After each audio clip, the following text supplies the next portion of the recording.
Narito na naman tayo upang talakayin ang ating bagong aralin. Ito ay tungkol sa kultura ng aming lalawigan. Pero bago ang lahat, alamin muna natin ang mga layunin ng ating aralin. Sa araling ito, ang mga mag-aaral ay inaasahang: una, nasusuri ang mga pagkakakilanlang kultural ng kinabibilangang lalawigan. Ikalawa, nakikilala ang iba't ibang pagdiriwang ng lalawigan. Ikatlo, napahahalagahan ang iba't ibang pagkakakilanlang kultural ng kinabibilangang lalawigan. Bilang pagbabalik-aral, may inihanda akong mga katanungan.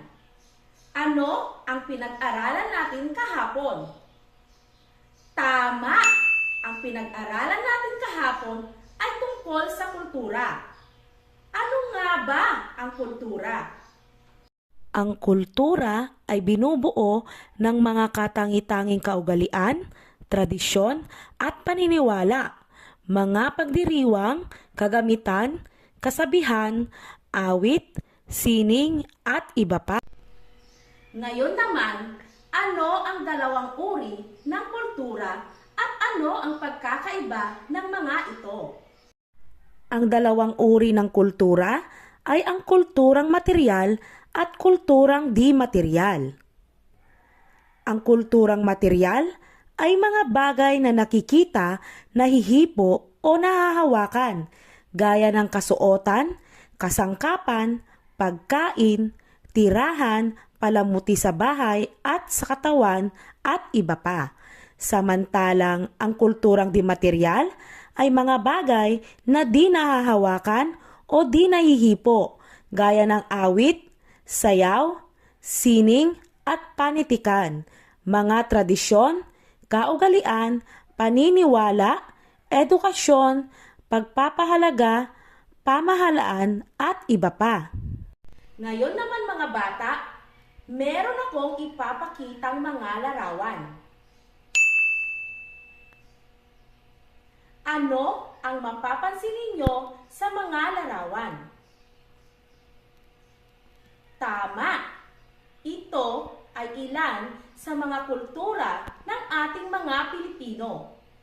Kabilang dito ang pagkain, pamumuhay, produkto at tradisyon. Mga bata, gusto nyo bang makarinig ng isang kwento? Bago po simulan, alamin muna natin ang mga pamantayan sa pakikinig ng kwento. Una, umupo ng maayos. Ikalawa, makinig ng mabuti sa nagkukwento. Ikatlo, huwag makipag-usap sa katabi. Ikaapat, unawaing mabuti ang sinasabi ng nagsasalita. Ngayon mga bata, handa na ba kayong makinig sa ating kwento? Tara, simulan na natin! Ang pamagat ng ating kwento ay si Feli at ang Gintong Sandok, na isinulat ni Jomar J. Bansifra. Sa isang maliit na nayon, naninirahan ang isang kusinera na masarap magluto ng sisig. Siya si Feli. Hindi lang siya hinahangaan sa kanyang galing sa pagluluto, kundi pati na rin sa kanyang pagiging mabuting tao. Isang araw, habang naglalakad papuntang pamilihan si Feli, nagkasalubong sila ni Tina na isang mahigpit na katunggali sa pagluluto ng sisig, dahil na rin sa katapat lang nito ang kanilang kainan. "Oh Feli, papunta ka ba ng pamilihan?" "Oo, Tina. Kailangan ko nang mamili para sa gagawin kong sisig." "Ah, ganon ba? Sige, mag-iingat ka." "Salamat, Tina. Ikaw din." Lingid sa kaalaman ni Feli ay inggit na inggit si Tina sa kanya dahil nalalamangan siya nito sa pagbebenta ng sisig. Matapos mamili si Feli ay agad itong nagluto. Dahil bukas ang bintana ng kusina, Hindi batid ni Feli na palihim na nagmamatsyag si Tina. Nakita ni Tina na kinakausap ni Feli ang gintong sandok at tila giliw na giliw ito. Sa isip ni Tina, kaya siguro masarap ang lutong sisig ni Feli ay dahil sa gintong sandok na kanyang ginagamit. Kaya naman, nang umalis saglit si Feli, ay agad kinuha ni Tina ang gintong sandok. Subalit, nakita niya si Tina at kanya itong hinabol. "Tina, sa akin ang sandok na iyan.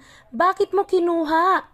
"Dahil sa sandok kung bakit masarap ang luto mong sisig, kaya akin na ang sandok na ito."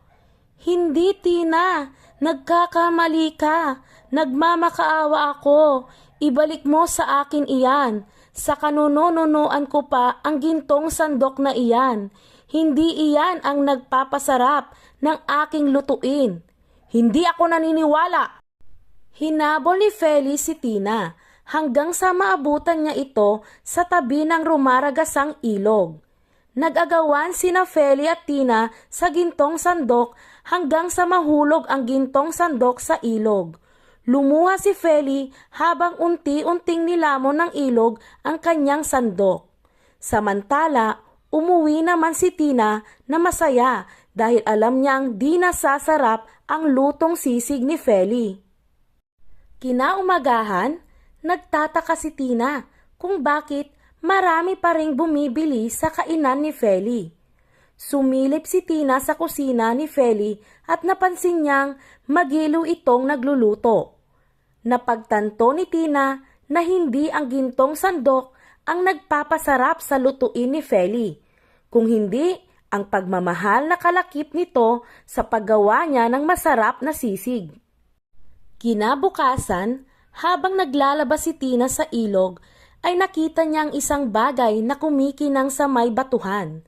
Nilapitan niya ito at laking gulat nito nang mapansin niyang ito ang gintong sandok ni Feli.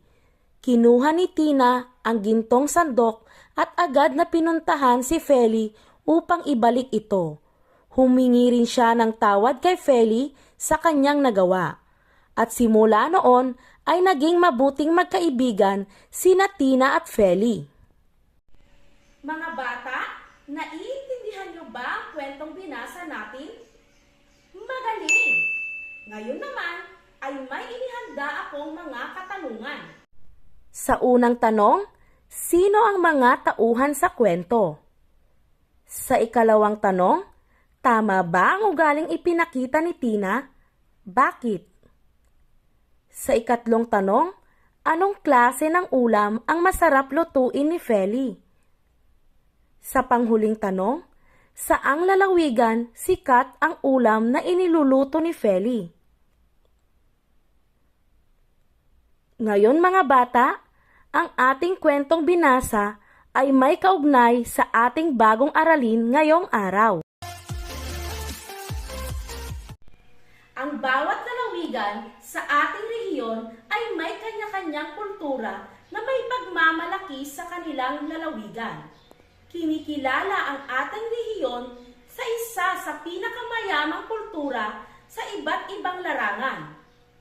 May mga iba't ibang kultura ng mga iba't ibang lalawigan na kanilang ipinagmamalaki.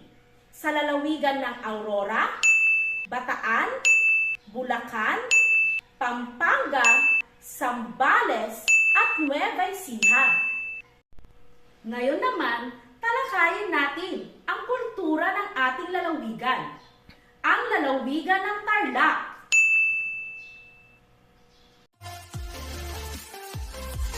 Ang Tarlac ay sentro ng mga mamamayang nagsasalita ng 5 etnolinguistiko na dahilan kung bakit tinawag na melting pot ang Tarlac.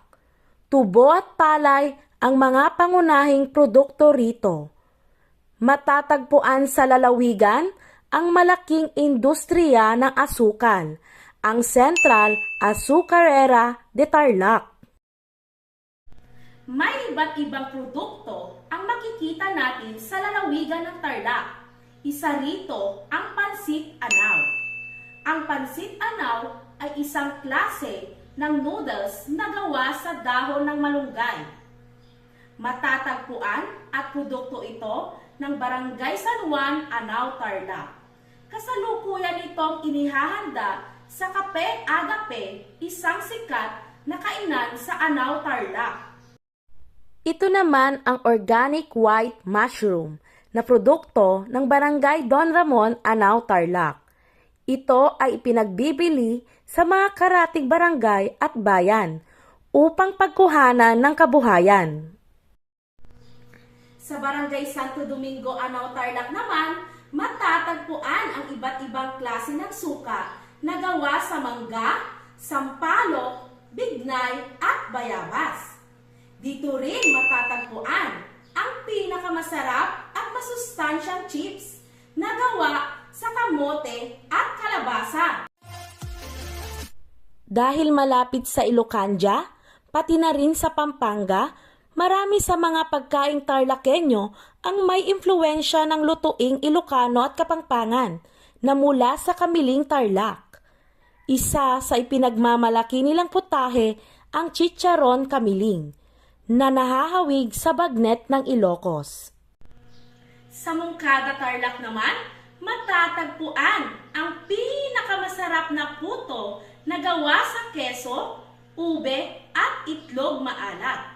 Dinarayo ito dahil sa taglay nitong sarap, lambot at linamnam. Tinawag itong puto Moncada.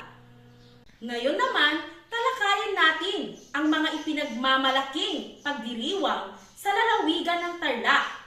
Isa rito ang Kanlahi Festival o Kanlungan ng Lahi Festival. Ang Kanlahi Festival ay pagpapahalaga sa kultura, tradisyon at mga taong naninirahan sa Tarlac. Maraming dahilan kung bakit ito ang kanilang napiling paksa, maliban sa mas maipakikilala ang Tarlac sa pamamagitan ng pagsasagawa ng festival na ito. Isinasagawa rin ito upang maging simbolo ng pagkakaisa sa kabila ng pagkakaiba-iba ng mga lahi na naninirahan sa probinsya ng Tarlac. Ito ay pinagdiriwang sa lalawigan ng Tarlac tuwing buwan ng Marso. Ang Kanlahi Festival o Kanlungan ng Lahi Festival ay isang kapistahan na isinasagawa upang paglapitin o pagyamanin ang pagsasama-sama ng apat na pangkat etniko, ang Kapampangan, Pangasinan, Ilocano at Tagalog. Ito rin ay idinaraos upang magbigay ng inspirasyon sa mga Tarlakenyos na isulong ang kanilang turismo at maipagmalaki nila ang mga heritage para makakuha ng atensyon ng mga turista. Pagsapit naman ng buwan ng Disyembre, ipinagdiriwang ang Belenismo sa Tarlac, kung saan nagkakaroon ng paligsahan at pagandahan sa paggawa ng Belen na nilalahukan ng iba't ibang residente at organisasyon. Sa tuwing sasapit ang gabi, kapansin-pansin sa mga dumaraan ang kislap at ningning ng bawat Belen na nakadisplay sa tabing daan o tapat ng mga munisipyo, plaza at mga opisina. Ang Belenismo sa Tarlac ay isang taunang kompetisyon sa probinsya ng Tarlac na tinaguriang Belen Capital, na naglalayong hikayatin at itaas ang turismo sa pamamagitan ng paggawa ng mga Belen na nagpapakita ng iba't ibang kultura at pagiging malikhain ng mga bayan sa ating probinsya.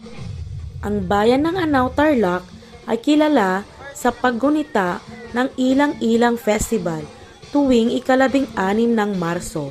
Dito, itinatampok ang mga iba't ibang programa katulad ng street dancing competition upang pagtangkilik sa kultura ng Anao. Ngayon nalaman na natin ang kultura ng ating lalawigan, may inihanda akong gawain. Panuto Basahin ang mga sumusunod na kulturang pagkakakilanlan. Isulat sa patlang kung pagkain o pagdiriwang ang mga ito. Una, puto. Ano ang tamang sagot? Tama, ito ay isang pagkain. Pangalawa, ilang-ilang festival. Ano ang tamang sagot? Tama, ito ay isang pagdiriwang. Pangatlo, chicharon. Ano ang tamang sagot? Tama, ito ay isang pagkain. Pang-apat, tubo. Ano ang tamang sagot? Tama, ito ay isang pagkain. Panglima, belenismo. Ano ang tamang sagot? Tama, ito ay isang pagdiriwang. Mga bata, lagi nating tatandaan na dapat pahalagahan natin ang kultura ng ating lalawigan dahil nagsisilbi itong pagkakakilanlan nating mga Pilipino. Ito rin ang nagiging tulay upang umunlad ang ating lipunan. Para naman sa ating huling gawain, panuto, basahin ang pahayag sa ibaba. Iguhit sa patlang ang masayang mukha kung ang pahayag ay tama at iguhit naman ang malungkot na mukha kung ang pahayag ay mali. Sa unang bilang, ang bayan ng Anao, Tarlac ay kilala sa paggunita ng ilang-ilang festival. Ano ang tamang sagot? Tama, masayang mukha. Sa ikalawang bilang, sa Moncada, Tarlac, matatagpuan ang pinakamasarap na puto na gawa sa keso, ube at itlog maalat. Ano ang tamang sagot? Tama, masayang mukha. Sa ikatlong bilang, sa bayan ng Concepcion, Tarlac, matatagpuan ang ipinagmamalaking chicharon kamiling na nahahawig sa bagnet ng Ilocos. Ano ang tamang sagot? Tama, malungkot na mukha. Sa ikaapat na bilang, ang pansit anaw ay isang noodles na gawa sa dahon ng malunggay. Ano ang tamang sagot? Tama, masayang mukha. Sa ikalimang bilang, ang Mango Festival ay pagpapahalaga sa kultura, tradisyon, at mga taong naninirahan sa Tarlac. Ano ang tamang sagot? Tama, malungkot na mukha. Para sa inyong takdang aralin, kausapin mo ang iyong magulang. Tanungin mo kung ano-ano ang mga pagdiriwang sa ating rehiyon ang kanilang nasaksihan. Itala ang iyong sagot sa iyong kwaderno. Mga bata, lagi nating tatandaan na maging mabuting tao sa lahat ng panahon at pagkakataon. Hanggang sa muli, ako, si Ginang Rosemary S. Dulay, ng Dolores Ongsiaco Central Elementary School, SDO Tarlac Province.